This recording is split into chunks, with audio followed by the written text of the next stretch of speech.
Bahrain, we've seen in Jordan, that obviously young people are a key component of many of these demonstrations, although not all of them, because these are very diverse groups that are going out into the streets.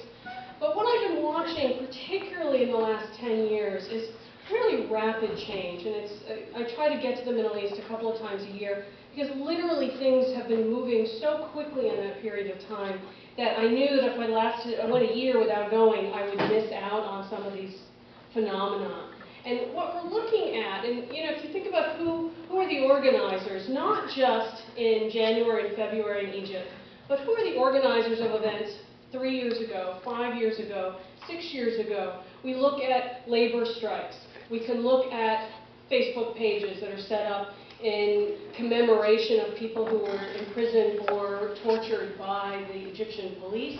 That this was not something, of course, that happened immediately. It didn't suddenly happen in January and February of this year, because what we've seen is some very real structural changes taking place across the Middle East. That what we have seen is from the 1970s forward in the case of Egypt, and then later in the case of these other countries. For example, it happened in the late 90s in Jordan. It literally only happened in about 2005 in Syria. Is we're of course seeing the breakdown of the Nasserite model of economic and political structures, where the state is the primary employer, so that whether you're in the military or in the civilian wing of the civil service, you are employed by the state, and that means the state has control over much of what you do. If you protest, you could lose your job, as well as 5 members of your family.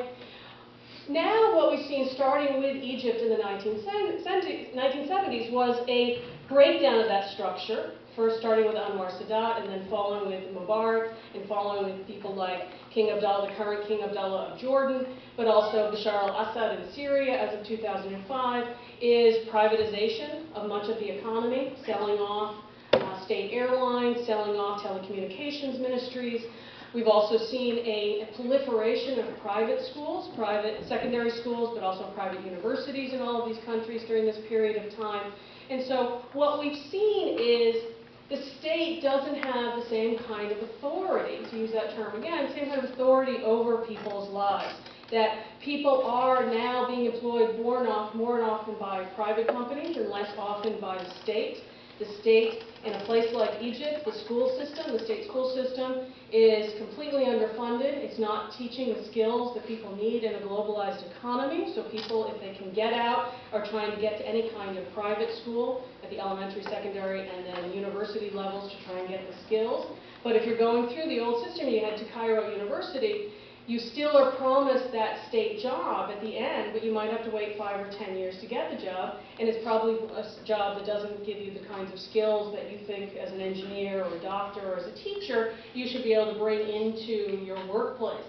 So now, with privatization, you're getting some very real gaps of who can take advantage of the new industries. This is often the term is often neoliberal capitalism. It's usually a term for this. But also when we talk about someone like Gamal Mubarak or a King Abdullah of Jordan, where they get a coterie of people around them who are starting to do very, very well in the last 10 and 15 years, because they own the mobile phone companies, they own the Mercedes or the BMW dealerships, or the satellite TV stations. And so a lot of the money that would have filtered down through these government jobs is now heading off into these other kinds of private industries. And so the state doesn't have the hold over populations. It also doesn't have the loyalty of the populations.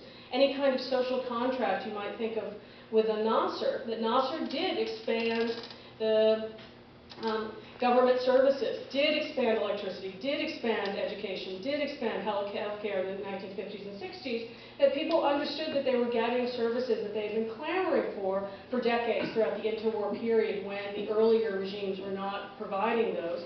But now, what we're seeing in the last 10, 20 years, depending on what country we're in, we're seeing a breakdown of that authority, of people not being as beholden to the states and finding themselves often quite adrift. If you think about some of the numbers that have been talked about in the last few months, that in most Arab countries, 50 or 60% of the population is under the age of 30.